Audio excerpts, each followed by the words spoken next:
So welcome everyone to the 13th webinar of the Comprehensive Neuroanatomy Educational Program organized by the Yemeni Neurosurgical Society in collaboration with the WFNS World Federation of Neurosurgery Young Neurosurgery Forum and Pakistan Society of Neurosurgery and Neurosurgical Couch and Neurosurgical TV. Today we have Dr. Muhammad Nawaz Khan, an associate professor. Yes, And Ahmed, I'm sharing head the of screen. neurosurgery and spine unit. Okay. At Lady Reading Hospital, Peshawar, Pakistan. Yeah. We will talk about anatomy of the seventh cranial nerve. Dr. Muhammad, thank you for participating with us. Please, you can start. Thank you, Ahmed. Am I loud enough? Everybody can listen me?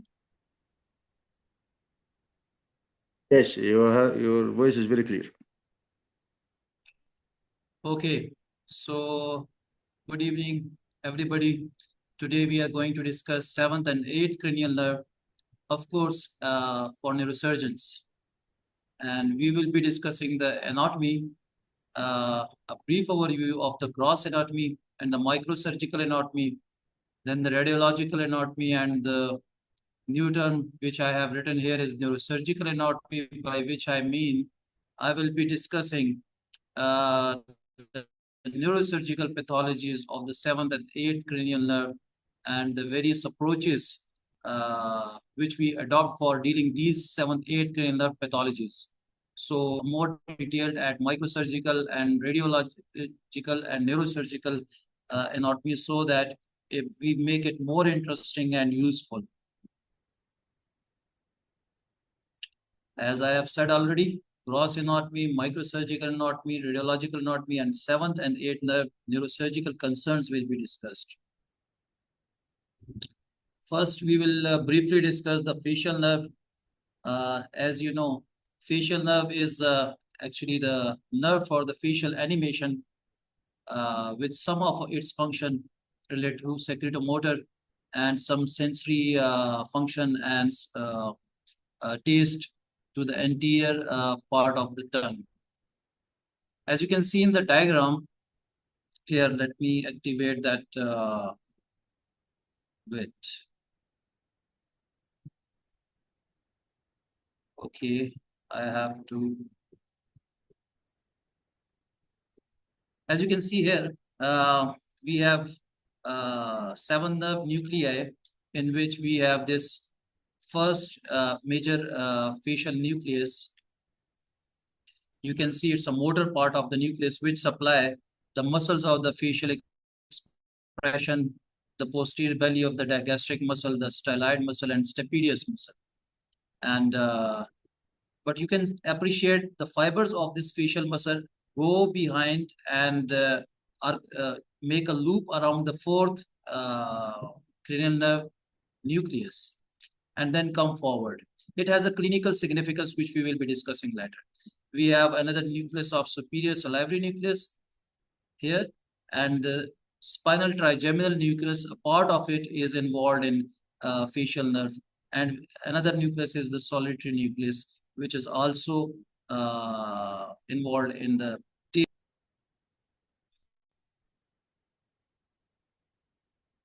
So this diagram is very helpful, and it shows like this facial nerve arises from pons and medulla junction, and it is about 0.5 to 1.5 millimeter in diameter, and it travels very close to the vestibulocochlear nerve.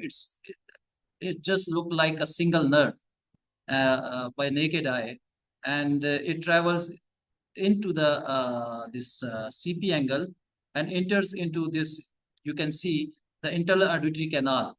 From there, it enters into the auditory canal and along the side of the internal auditory canal, and then through inner ear and the middle ear, it takes a sharp turn here, as you can see, making a genu.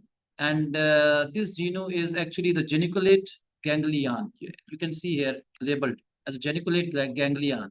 And from there, the geniculate ganglion gives off a branch here, which I will be discussing later.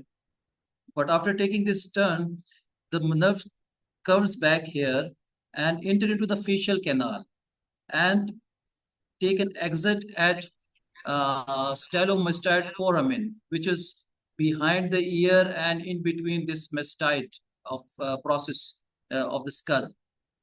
So basically, facial nerve gives off total three nerves, the three branches within the petrous part of the temporal bone, in which the first and major one is this one, the greater petrosal nerve. This is the greater petrosal nerve. The greater petrosal nerve moves forward and it joins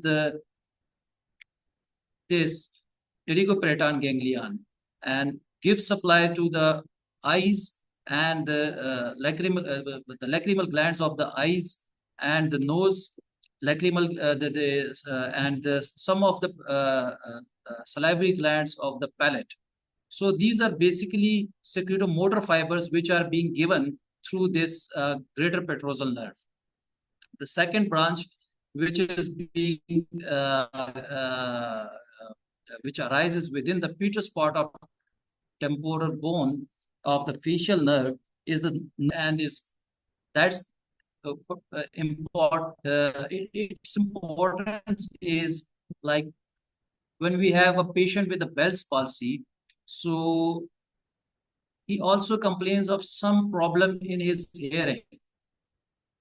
It's just because of this stapedius branch of the facial nerve, which gives some dysfunction to the hearing of the patient. The third nerve, which arises within the petrous part of the temporal bone, is this chorda tympani. So the chorda tympani branch, it gives submandibular and submental and secretomotor fibers. Also, the anterior third of the wrist fibers. So these three branches are arising within the temporal bone and not visible outside the bone. But as the nerve emits and come out of this stylomastoid foramen, you can see this nerve, which is the retroauricular branch.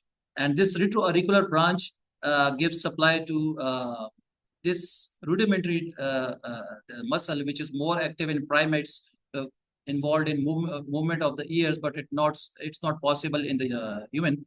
And it also supplies the back of the ear, like the pinna, and behind the skin behind the like this ear.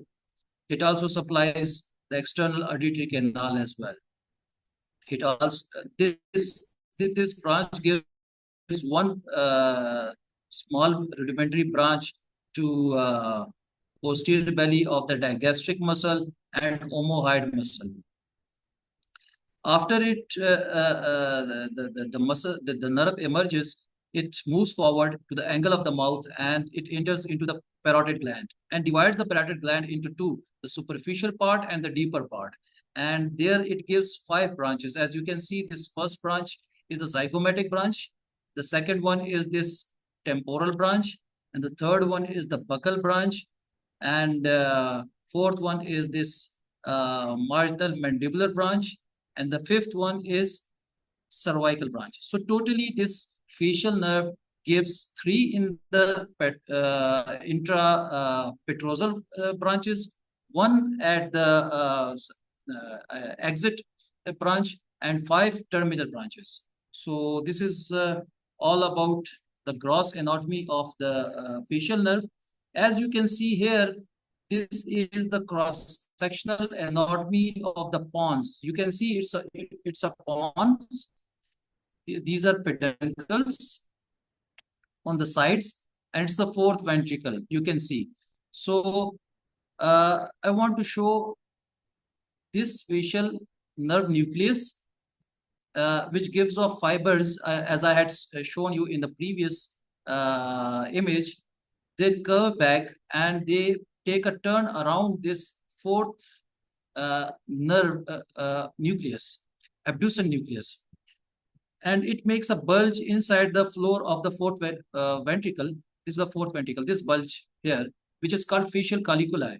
So the importance of this is that if stroke, tumor, or during surgical resection of the posterior fossa, fourth ventricle tumors, if this area is damaged, so patient presents with hemifacial paralysis. Along with that, lateral gaze palsy. If you remember from your basic knowledge, this fourth nerve gives supply to the lateral rectus. So when this area is damaged, lateral rectus muscle function is gone, as well as the facial nerve, its lateral function is gone. So one side of the face will be paralyzed, and lateral gaze or horizontal paralysis of the eye will happen.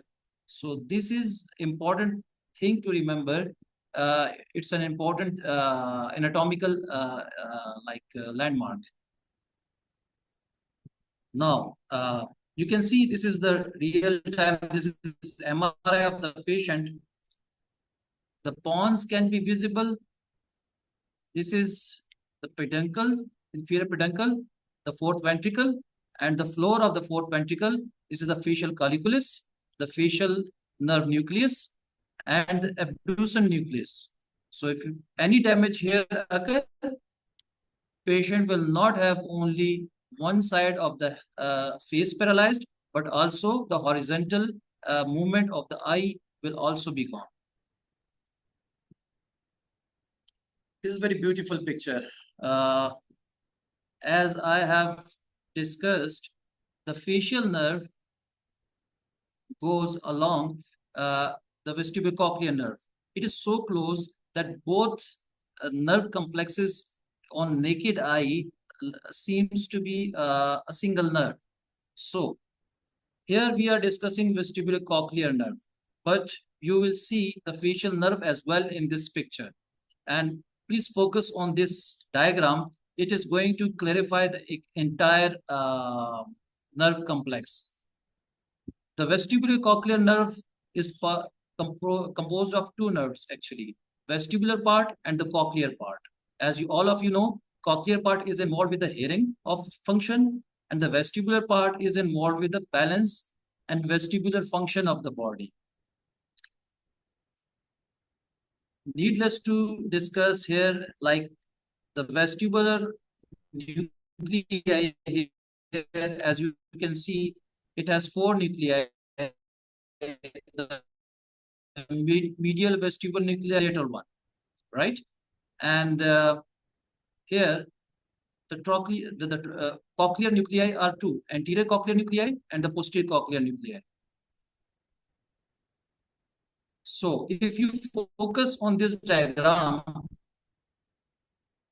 this area is the pontomedullary junction, the cross section, axial section, and here is this one. This one is the petrous part of temporal bone, and it has been cut into half in the axial section. You can see here the cochlear nerve and the vestibular nerve. The cochlear nerve is moving forward here to the cochlear apparatus, and the vestibular nerve moving here into the vestibular apparatus and the semicircular canals, that is the superior, lateral, and the posterior semicircular canals, right? And in the same picture, you can appreciate this one. This one is facial nerve. So the facial nerve enters via this same internal auditory canal into the petrous nerve, into the petrous apex, and it moves forward, as you can see here, like this, in between the cochlea and the vestibular apparatus, and enter into the facial canal. comes forward here, and here it forms the geniculate ganglion. From this geniculate ganglion, as we had discussed, this greater petrosal nerve arises, and this is very important nerve, as I have already discussed, that it is a secretomotor nerve which is responsible for the lacrimation, salivation, and some part of the nasal secretions. Okay, so after giving off this branch, the facial nerve takes sharp turn, comes down, and comes out through stylomastite foramen. I hope this diagram is nicely explaining this whole complex 7-8 nerve complex. So we will be elaborating it further in other images, but keep this whole image in mind. If anybody has any question up till this, you can ask me. Okay, we are moving to next thing. Here, I have discussed that 7-8 complex and vestibular cochlear, all these three nerves pass through internal auditory canal of the petrous bone, right? So now I will be discussing a brief anatomy of the internal acoustic meatus. It is very important to note. It is not just a plain anatomy. It is not an optional thing. Every neurosurgeon must know this anatomy and must know and understand division of vestibular and cochlear nerves and the facial nerve identification, because when you are operating on a patient, you have certain procedures, you have certain pathologies in which you have to segregate, identify visibly, and protect these nerves, or you have to selectively section these nerves. So it's a basic gross anatomy. Come along with me. At the end, we will be discussing those pathologies and those procedures in which you have to selectively identify these nerves. So for that, this discussion is very important. This is internal acoustic meatus, or internal auditory canal, you can say it. The whole diameter of this is 5 to 8 millimeter. It's not huge. It's a magnified view, and it has been divided into, you can see, 4 openings. All these 4 openings are for the 4 divisions of the nerve. As I have already said, 7-8 complex consists of the facial nerve and vestibulocochlear nerve. And the vestibulocochlear nerve consists of the cochlear nerve and vestibular part of the nerve. And vestibular nerve is further subdivided into superior vestibular area nerve and inferior vestibular nerve. So this is the area in the 8 millimeter acoustic meatus, complete acoustic meatus, which houses the facial nerve. So facial nerve enters and at anterior part of the acoustic meatus, while the cochlear nerve is anterior and inferior part of the acoustic meatus. Superior vestibular nerve is toward the surgeon. Like we approach to these nerves via retromastite craniectomy. So the first thing which we see from the dorsum, from behind, that is superior vestibular nerve, and below is the inferior vestibular nerve. Keep this thing in mind. This is the basic diagram, and we will be building upon our discussion on this diagram further. Here I have discussed, this is the cochlear nerve in the 8 millimeter internal acoustic meatus. This is the facial nerve, which has motor part, which is a larger part, and nervus intermedius, the sensory part, which is largest secretomotor sensory and taste fibers. This is vestibular nerve superior part, and this is inferior vestibular nerve.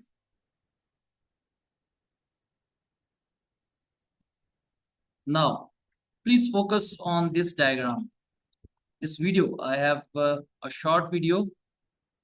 As you can see here, internal acoustic meatus, as you can see here, it houses internal, the vestibulocochlear nerve, the facial nerve, and the nerve to the internal auditory canal, that is labyrinthine artery, right? This internal acoustic meatus is housed in the petrous part of the temporal bone, which is a pyramidal bone. You can see it has this tip and the base, and it has anterior surface, the posterior surface, and it has the anterior border, and this one is the anterior border, the posterior border, and the superior border. Here, you can see again the other side, internal auditory canal, which is housing the facial nerve, the vestibular nerve, and the cochlear nerve. This is the cochlea, and the nerve coming to this is the cochlear part of the nerve. This is the vestibule and semicircular canal, and this nerve coming to the vestibule is the vestibular part of the nerve. And the superior, this one which you can see here, is actually the facial nerve, which is going to enter into the facial canal. And before going into the facial canal, it is giving off a branch. So let's focus on this diagram. You can see clearly again now vestibular root, this one, the facial nerve, and the cochlear nerve, right? Here, if you focus, the facial nerve is coming straight and coming into facial canal and coming out into the through the style of mastoid foramen. This is the right mastoid area. Here, one thing you must understand that the facial nerve is motor fibers. So the signal is coming from here to down. And the cochlear and the vestibular is the sensory nerve. And the signals are coming back from this vestibular apparatus and the cochlear apparatus through these nerves to the brainstem, right?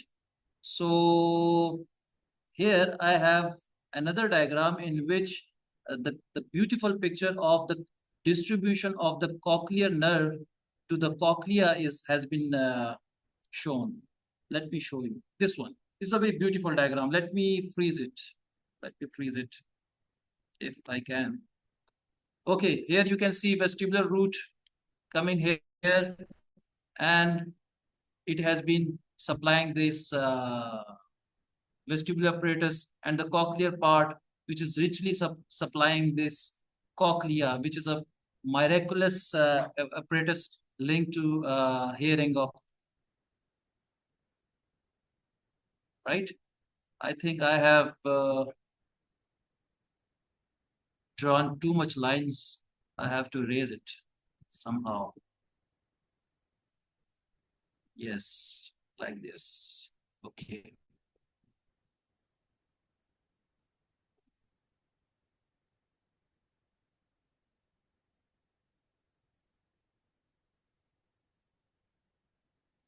Yeah, I will be using laser pointer. This part I have already discussed. The signal is coming in the facial nerve from here down there, right? And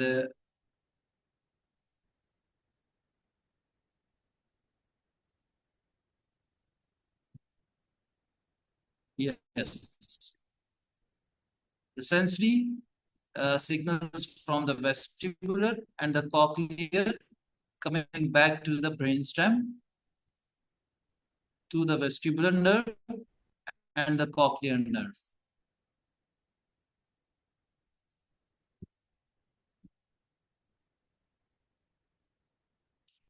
So now, I think we are done with the gross anatomy, and now I will be diving into the microsurgical anatomy.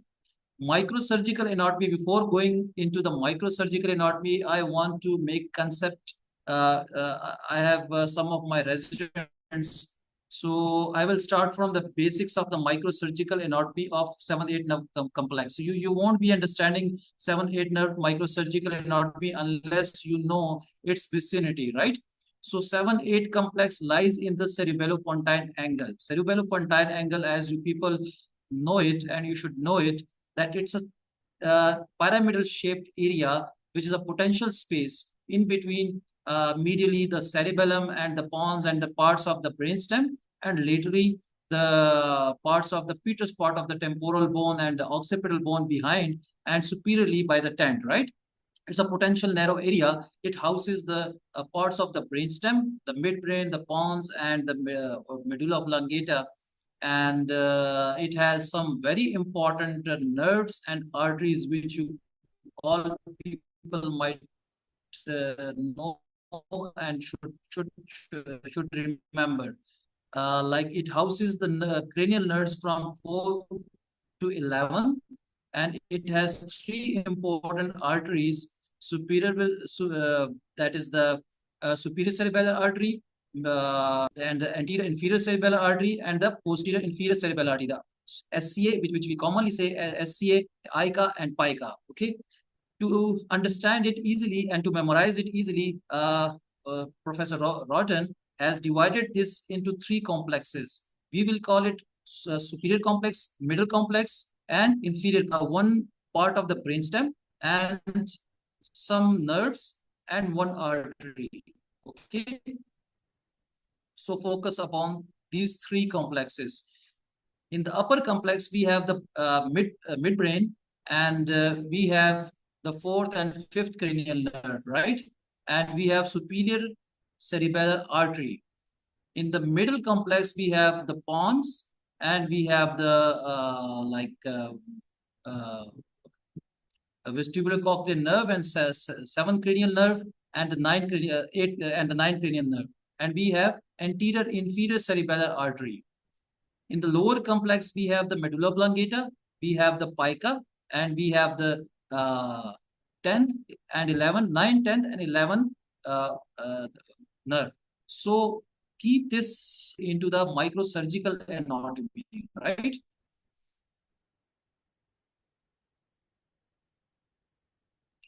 Okay, before going into the microsurgical anatomy, you must be knowing that all the microsurgical anatomy which we discuss is through a CP angle view. And in the CP angle view, we go through retromastoid suboccipital craniectomy. So patient is usually in this position, which is called park bench position. We mark our skin incision like this. We elevate the flap like this, and then we make the burr holes. I do not want to go into the details of the locations of the burr holes and details of the procedure, because it's beyond the scope of this discussion. But I just want to orient you people that at which angle we are going to look at the microsurgical anatomy of the CP angle, and through this, the vestibulocochlear and facial nerve, right? So we elevate the bone flap like this and elevate the dura in this fashion toward the sinus, okay? And below that, we see this cerebellum and the cerebellopontine angle. This is the view which you people see, right? As you can see, this is the cerebellum. This is the petrous part of the temporal bone. And in between here is the cerebellopontine angle. You can see this one. This is the petrosal vein, which is a nightmare for a neurosurgeon when operating on CP angle vascular conflicts, because it's if it bleeds, it makes entire procedure a hell, right? So this is petrosal vein, and the superior most first nerve is the 5th nerve. Okay, the 4th nerve is here just below the tent, always not visible, or if you want to see, you have to direct your microscope very superiorly. And below that, this one, you can see this is 7-8 complex, and it is going laterally into the internal auditory canal. And below that, the 9th, 10th, 11th, and fibers, all that, right? So this is the microsurgical diagram of the microsurgical anatomy of the CP angle, in which you can see the 7th, 8th complex and the related relations. They have not shown the arteries which are present here, and we will be seeing it in next images. This other diagram, we will discuss it later. It is showing the tumor, but we are not going to discuss it right now. Okay, this all discussion, this all base of gross anatomy and the positioning of the patient and the craniotomy and the diagram was for this diagram, this picture. This is from Roten.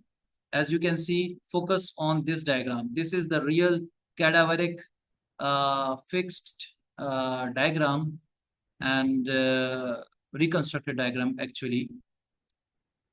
I want you people to appreciate relations of all these nerves, because we cannot discuss 7-8 complex, this one, 7-8 complex, ignoring all this. Otherwise, it will have no meaning. So to understand and to recognize the 8 nerve, you need to identify this nerve, you need to identify this structure, you need to identify this, and you need to identify this. Only then you will be able to identify the 8 nerve. And identification of 8 nerve and 7 nerve is important for your surgical approaches, of course.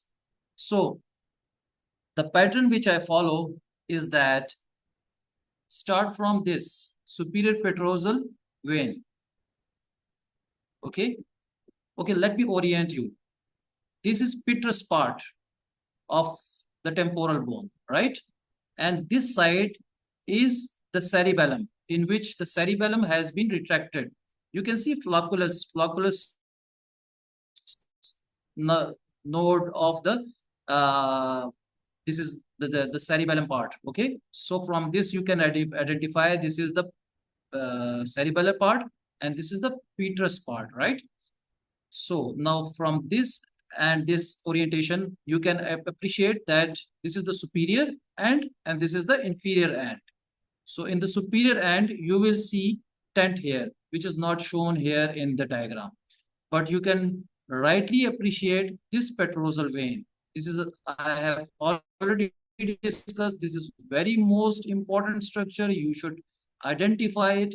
You should search after it. You should coagulate and you should cut it if you are going deeper than that. Otherwise, if it tears, it becomes a nightmare. And it has in this diagram, it can be 2 or 3 or single, but typically it may be often inverted Y-shaped huge vein, right? Then coming down here, the first vein, which is deeper, is the 5th nerve. You can see this 5th nerve. The artery which is deeper and superior to the 5th nerve is called superior cerebellar artery. So if you want to identify a superior cerebellar artery or its loop, it will be deeper and or you may say anterior and superior to the 5th nerve, right? Any artery which is inferior to the trigeminal nerve will be anterior inferior superior cerebellar artery.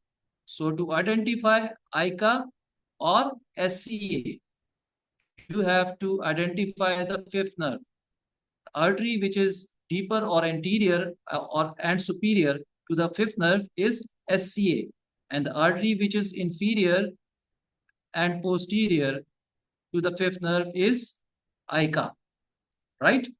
So the nerve which is next to the 5th nerve or the nerve which is next to the ICA is the 8th nerve. But this is not 3D diagram. This is 2D. You cannot have perception of depth. This 5th nerve is too deep and this 8th nerve is superficial. This is another identification of the 8th nerve, right? The 7th nerve, as I had already discussed with you, when we were discussing the internal detail, looking the CP angle from behind when you are operating a patient in the routine, most common suboccipital retromastite craniotomy or craniectomy position, you will be seeing the 8th nerve. You will not be seeing the 7th nerve. The 7th nerve lies anterior to the 8th nerve, right? Okay, so this you can see the ICA looping back and coming down here. And you can see here then the 9th nerve, the flocculus, and the 10th and downwards. Now come to the right side. This is magnified view. You can see the ICA looping down here, right? And this is 8th cranial nerve. There are certain pathologies which are related to this ICA loop compressing the vestibulocochlear nerve, which I will be discussing later. So this all discussion is very relative. This is very practical. This is going to affect your results if you are operating on the patient. So keep these pictures in mind and we are moving forward, right? Now, as I had discussed that the pictures which I had shown were 2D. It has no depth perception, so you were unable to identify the depth of the 8th cranial nerve and the 5th cranial nerve. You could not differentiate between the two. So I have a video, if I could play it, let me check.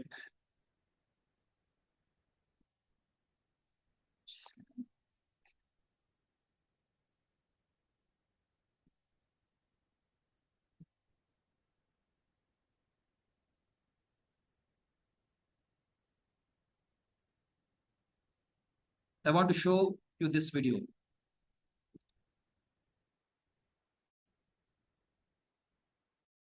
This video will show you anatomy of the 7-8 complex, the CP angle, the orientation, and as well as the approach to 7-8 cranial nerve. As I have discussed, it's a retromastite, suboccipital craniectomy. The position I have shown you, the park bench, the incision, the craniotomy, the dura opening, everything I have shown you. Now I am showing you the short video in which you will see how we approach to CP angle for the exploration of the 878 complex.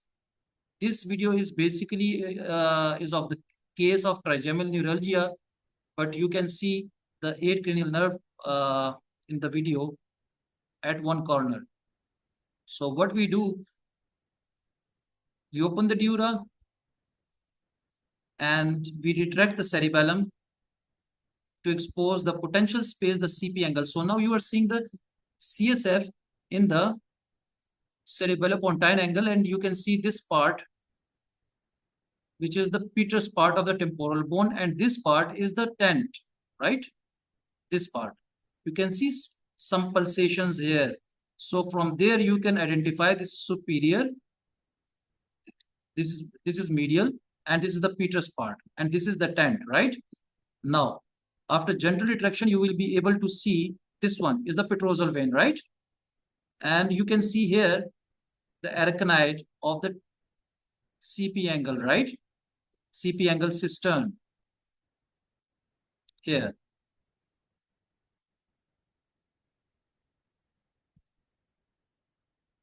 We are cutting the arachnoid to open the CP angle cistern. Now you are seeing this one artery. To identify it, whether it is superior cerebellar artery or it is the ICA, you have to identify the nerves. Which nerve it is related to, whether it is superior to the trigeminal nerve or it is inferior to the trigeminal nerve. If it is inferior to the trigeminal nerve, it is ICA. And if it is superior to the trigeminal, deeper or superior to the trigeminal nerve, so it will be the superior cerebellar artery, right? Now, look at this view. Let me pause it. Look at this view over here. You can see petrosal vein. Here you can see trigeminal nerve. Here you can see ICA loop. And here you can see 8 nerve complex. You can appreciate the depth of vision, right? This 8 nerve complex and the facial nerve, it is superficial to this deeper trigeminal nerve. This is one identification point of the 7-8 complex, right? Now you can see we are draining some CSF and going deeper. There are some veins around trigeminal nerve. It was basically a case of trigeminal neuralgia. I had no video related to that exploration of the 7-8 complex.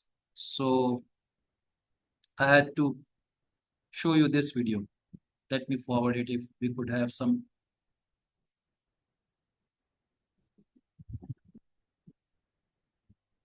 I think it's enough for this discussion. This video is enough. Let me move forward.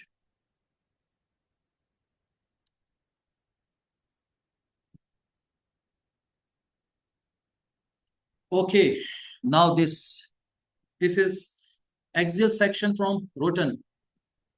I love this book. I love this book, and it has tremendous effort which Professor Roten has put in compiling it, and it's excellent work. Let me orient you. Please focus here. You are seeing axial section of the brain and the skull at the midbrain area, midbrain and the pons and medullary junction area, right? To orient you, focus here. You are seeing this optic nerves. You are seeing carotids, okay? The cribriform area. And from here, you are coming down, you are seeing this area. This is the brainstem area, the ponto-medullary junction, right? Okay, now come here and look at this. How beautifully dissected. 7-8 complex, you can see, moving laterally into the internal auditory canal. And you can see both of them in the internal auditory canal. And if you see carefully, this is the facial nerve coming forward here and taking a sharp turn here, making geniculate ganglion, right? And from this geniculate ganglion, you can appreciate this branch is being given off. This branch, which is called greater petrosal nerve, which is the secretomotor branch and responsible for the lacrimation, salivation, okay, and some nasal secretion, right? And then you can see this facial nerve coming down into the facial canal and coming out through stylomastoid. On the opposite side, the same here, the cochlear nerve coming here into the cochlear area, and the vestibular part to the vestibular apparatus. So it's a very nice dissection, very clear and excellent for understanding. I hope you people are getting it. Let me erase my markings. I was not intending to mark it, but somehow I forget.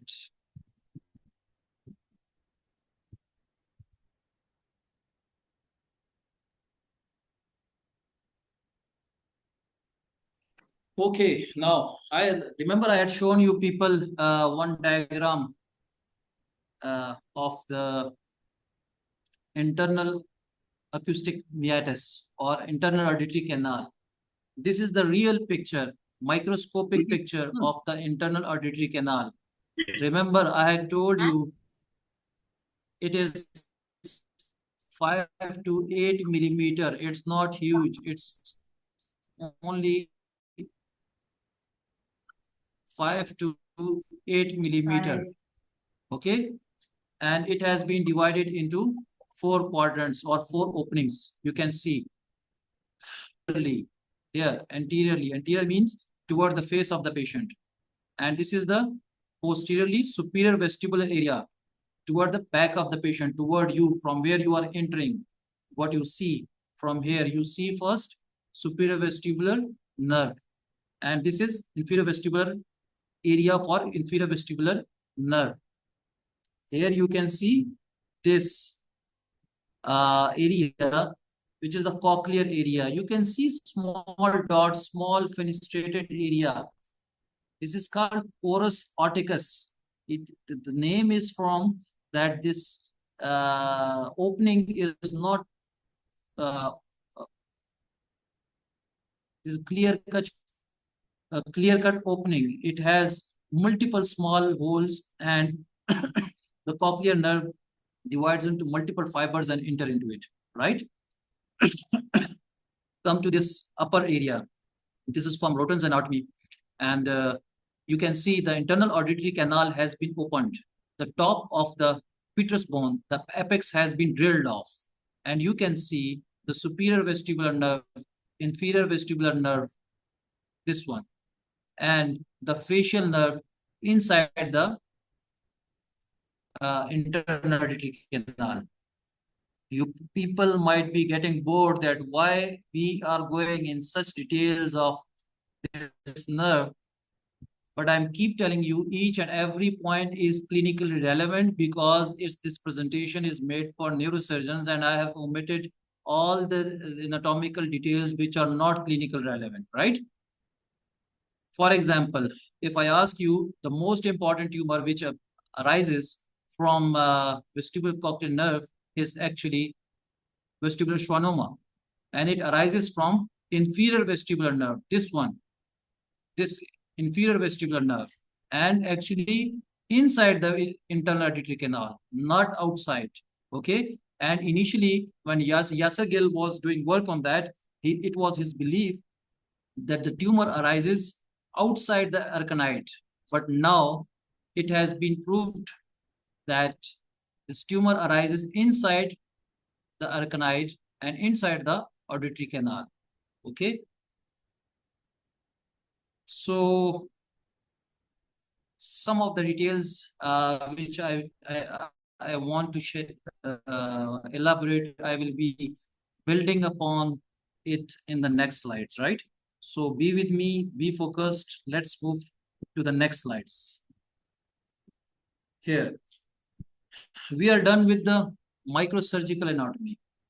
Now, as I had discussed that we will be discussing the radiological anatomy as well, because you people see MRI scans of the patients and you are asked questions about normal anatomy within this MRI scan. So if you focus on this axial cut T1 weighted image MRI of the patient, you can appreciate cerebellum, the fourth ventricle, the pons, and alongside the pons, you can see these fibers, these nerves. I think by now you people might have memorized it, that the cranial nerve 7th lies anterior to the cranial nerve 8. So by that you can differentiate and identify that this is the 7th nerve and this is the 8th nerve, right? And what is this? This is the 5th. This is the, okay. There should be trigeminal nerve, but I think this labeling is, I don't agree with that. Probably it's messed up. Okay, again, it's T2 weighted MRI, axial scan. You can see the cerebellum, you can see the fourth ventricle, the pons, and cerebellar peduncles, right? The inferior cerebellar peduncles. And you can see these nerves which are going laterally into the internal auditory canal. Here you can see, and these nerves, you can appreciate this one is the facial, this one is the vestibular cochlear. And yeah, it has been labeled here in this image.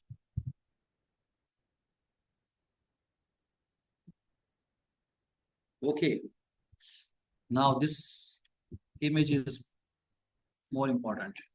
You can see 8 nerve. And what is this? ICA. And this one is the basilar artery. The ICA loop, you can see, it is touching this vestibulocochlear complex. And it has clinical relevance, clinical significance, which I will be discussing later. Okay.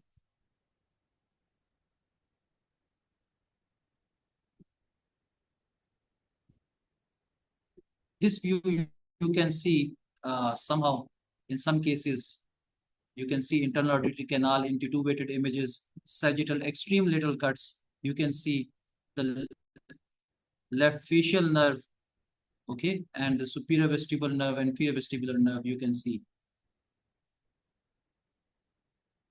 Now this is important for you people. You're neurosurgeons and you are expected to work on brainstem. You are expected to remove cavernomas from the brainstem. You are expected to operate posterior fossa tumors, fourth ventricle tumors, CP angle tumors. So you must be knowing and you must be aware of the tissues, important structures inside the brain. As you can see, this is pons and this is cerebellopeduncle, inferior cerebellopeduncle. We have magnified it here. You can see here. Now, coming down here, focus in the anterior part of this pons, you can have the pyramidal tract. Here one pyramidal tract and other pyramidal tract, which is responsible for your motor and sensory to and fro communication from the brain to the whole of your body, right? And here, inside the peduncle, you have all the nuclei of the fifth nerve, like this one, and the 8th nerve nucleus, and again, this one is the 6th nerve nucleus, okay? And the facial nerve fibers loop around this 6th nerve nucleus, as I had discussed earlier, to make facial colliculus or protuberance inside the fourth ventricle.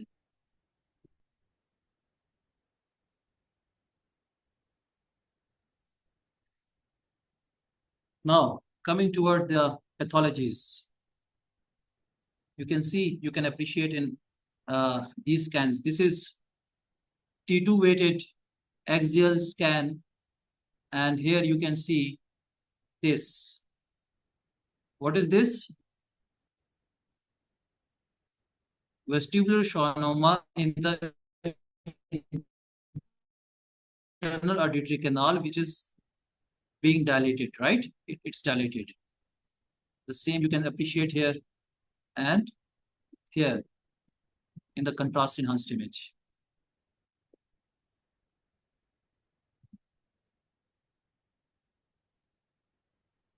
Now, as I had discussed, we will be focusing on neurosurgical pathologies of 7th and 8th cranial nerves, for which we have exercised this entire anatomy, and we have discussed this entire anatomy.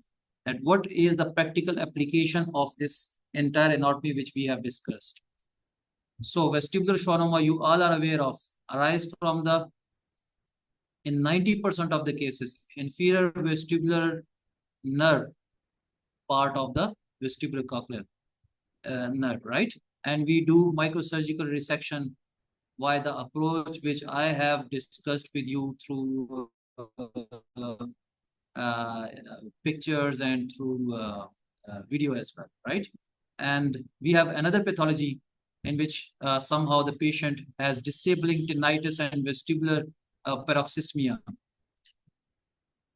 It might be because of the inferior ICA compression of the 8th cranial nerve. So we perform some sort of MVD procedure for that. We have sometimes intractable Meniere's vertigo, which is not responsive to any medical and conservative treatment. So we need to do vestibular neurectomy and sometimes labyrinthectomy. So to perform vestibular neurectomy, you must have a sound, exact and accurate knowledge of identifying first the vestibulocochlear complex, the 7-8 complex. And in that 7-8 complex, you must be knowing that where is the 8 nerve complex. And in the 8 nerve complex, you must be identifying the vestibular nerve and the cochlear nerve. And then you have to transact the vestibular part of the nerve so that the patient gets his vertigo relieved and his hearing is preserved. So this is what is the importance of this lecture and this entire discussion. Okay, we have other pathology which you already aware of: CP angle meningiomas, epidermoids. Okay, we have hemifacial spasm. Hemifacial spasm occurs because of compression of the 7th cranial nerve, the facial nerve, by the offending vessel. In the majority of the cases, which artery is involved? That is anterior inferior. Which nerve? Anybody? Which artery is involved in hemifacial spasm? ICA, anterior inferior cerebellar artery, right? So we do MVD sort of procedure for that.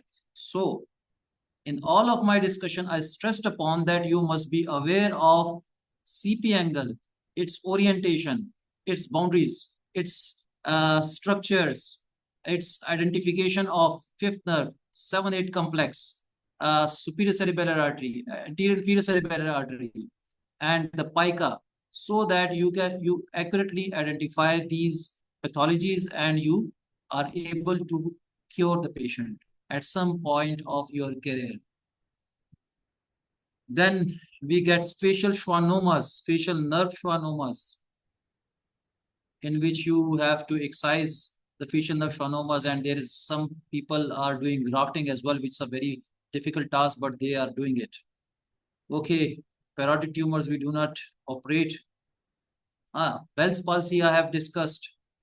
Bell's palsy patients have some hearing disability, transient, which I have discussed because of the nerve to the stapedius. And there is a procedure which is a decompression of this stylomastoid foramen and facial canal, right?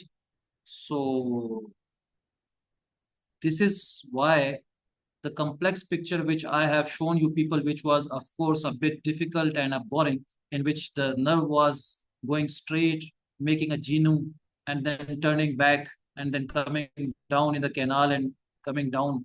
That is important for this procedure, decompression of this facial canal and this stylomastoid foramen for the Bell's palsy patients. Okay, let's move forward. Let me erase my mess. Sorry for that. Okay.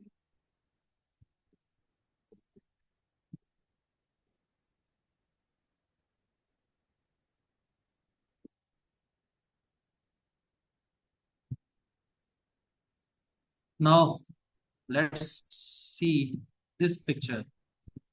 Okay, the reason I added this picture was schwannomas is preservation of the facial nerve. Once again, let's recall our lecture.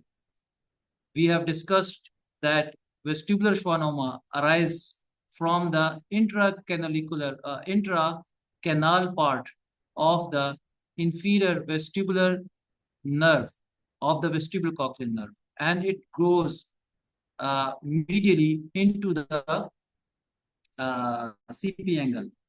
And we have also discussed that the facial nerve lies anterior to the superior and inferior vestibular nerve. So by this, you must understand and you must expect facial nerve to be lying superior and anterior to the this vestibular schwannoma tumor. So when you are operating on vestibular schwannoma, you should be very careful while you are dissecting outside the capsule of the vestibular schwannoma, especially anterior to that. Rarely it comes inside the tumor, or it might be on the surface if you are unlucky. And if you do not have facial nerve monitor, so your patient might end up with the facial nerve palsy. But in majority of the cases, and commonly, it lies anterior to that because of the all anatomy which you people have learned up till now. Okay. Okay, this is another, probably I have taken a lot of time, but this probably is the last part of the discussion of the neurosurgical anatomy, in which I had discussed that I will be discussing the pathologies of the 7 and 8 cranial nerves, its clinical importance, and then I will be discussing some of the approaches to these pathologies of the 7, 8 cranial nerves, or approaches to the 7, 8 cranial nerve in simple. The first and the most commonly employed approach for the 7-8 nerve complex and its related pathology is the retrosigmoid suboccipital craniotomy or craniectomy. As I have already shown you, the park bench position, the typical skin incision, the craniotomy, the dura opening.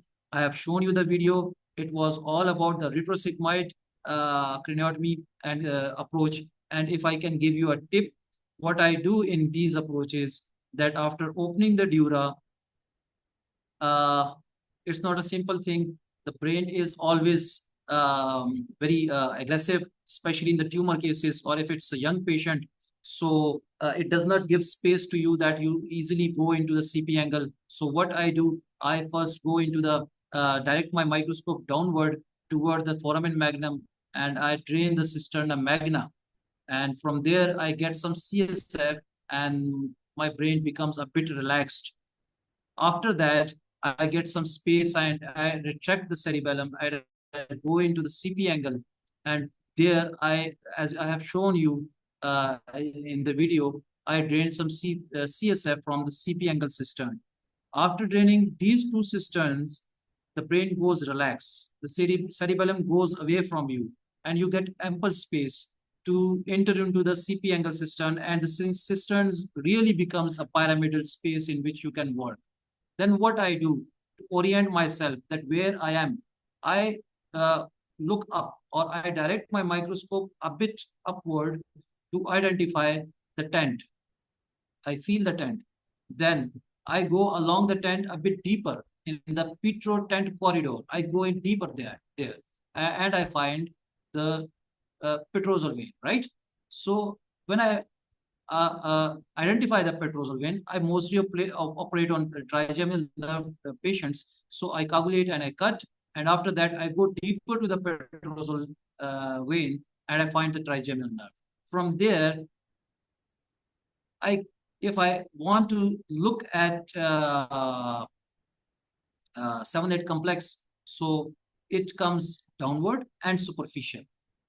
If you can recap the video which I have shown you, its entire direction which I have given to you for understanding this whole anatomy and this whole area. Then there is a procedure which is called translabyrinthine. Translabyrinthine is more direct approach to the CP angle and vestibulocochlear area and the facial area, facial nerve area, but it can be employed, or it can be used in only those patients in which there is no serviceable hearing, and hearing is already gone. So you can have more direct approach to the tumor, and it has the advantage of less cerebellar retraction and less manipulation in the area, which might not be required to be manipulated to remove a small tumor in the internal auditory canal. So I have not practiced this translabyrinthine approach because it's probably too complex, because you have to say facial nerve as well, and you have to identify each and every structure, and it's a uphill task. Then we have another approach, that is the middle cranial fossa approach. Let me show you a diagram. It's becoming boring and difficult for you people to understand. Okay, let's see. This is transcochlear approach. As you can see, you can drill from here up to here. You destroy entire ear apparatus, and you have direct approach to the CP angle and the tumor, and you can remove it. It is only done in the cases in which the hearing system is already gone and there is no serviceable hearing. There's a translabyrinthine approach, and there is pre-sigmoid retrolabyrinthine approach. In pre-sigmoid retrolabyrinthine approach, I show you another slide here. Yes, here. Here we drill the bone from here up to here. We expose this, what is this? The sigmoid sinus. And we lateralize it. And we go behind this labyrinth and anterior to petrosal sinus and approach the tumor.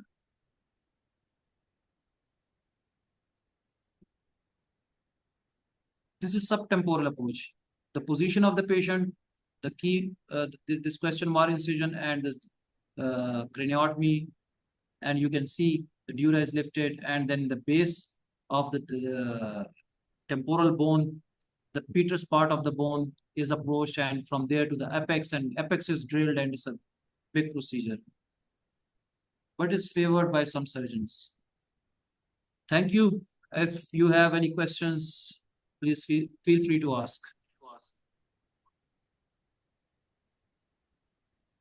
Thank you very much, Dr. Muhammad, for this very nice presentation. If anyone have a question, please, you can ask. Dr. Pragnesh Bahati. Ahmed, I cannot hear you.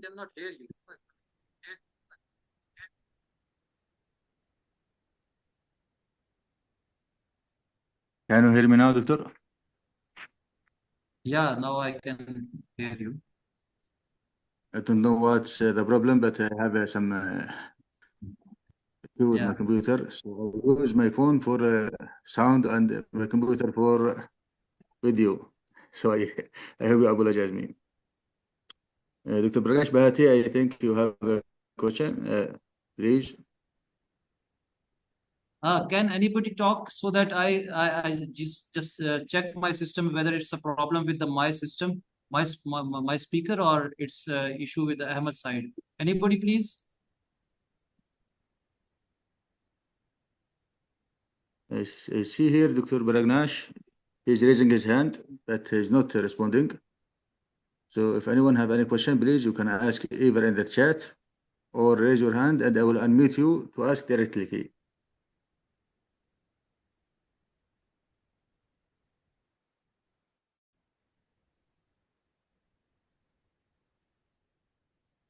Yeah, this is Pragnesh. Can you hear me, Dr. Muhammad?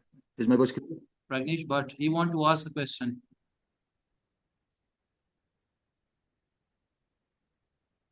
Yes, sir. Do you want a question? Want to ask something? I think maybe it's he's raising his hand, but not intentionally, I think. Okay. So I think there is no much questions in the chat, and no one of the audience have any questions, apparently.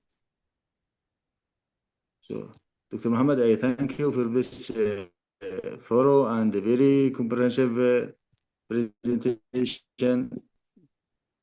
You discussed the facial nerve and the vestibular nerve in very precise and very nice manner. So thank you very much for this amazing presentation.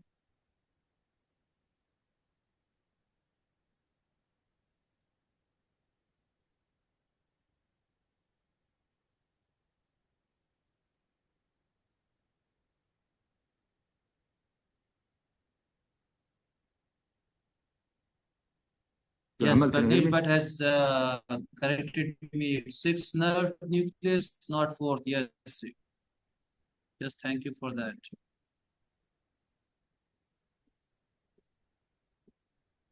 Yeah, Aika was rightly answered. Only 3. Anybody?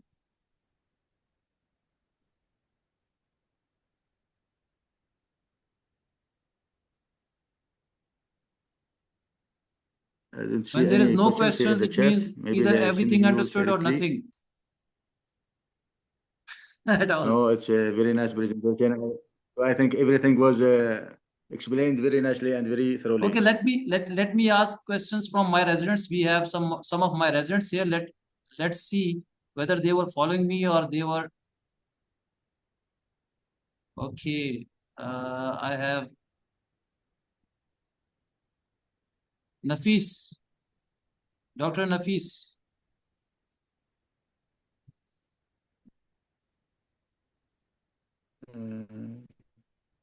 Okay. Do you hear me, Let me Nafis? unmute her. Okay. Dr. Nafis, you can talk now.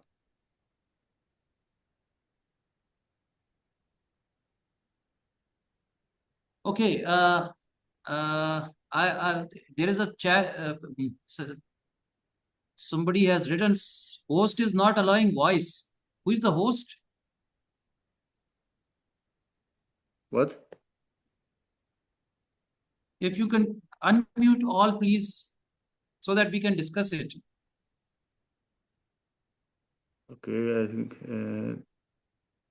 Ahmad, please, if you can, you can unmute everyone, or maybe you can tell me the name of the person who want to ask. I will raise his hand and I will unmute him. Saqib want to say something probably, but he's saying I'm muted. Okay, Doctor, you can stop screen sharing. Muhammad Saqib. And anyone who want to ask, just raise your hand and I will unmute you.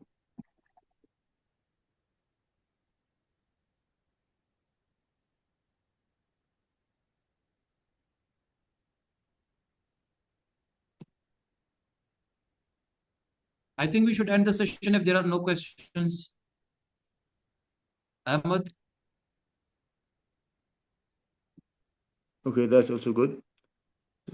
So thank you everyone for attending this webinar, and thank you Dr. Muhammad for this nice and very fantastic presentation. And I sorry about some disturbance and issues of the connections. And also I apologize on behalf of Dr. Beben. He was not able to join us because he has some family emergency, as his father was sick. So I hope he's get very well very soon, inshallah. Yeah, thank you, Ahmed. Thank you. Thank So you, by this we everybody. can conclude. Thank you for being with us. Allah Hafiz. Thank you. And so by this we can conclude the session and see you all, inshallah, next week, next Friday at same time. Thank you, everyone. Thank you.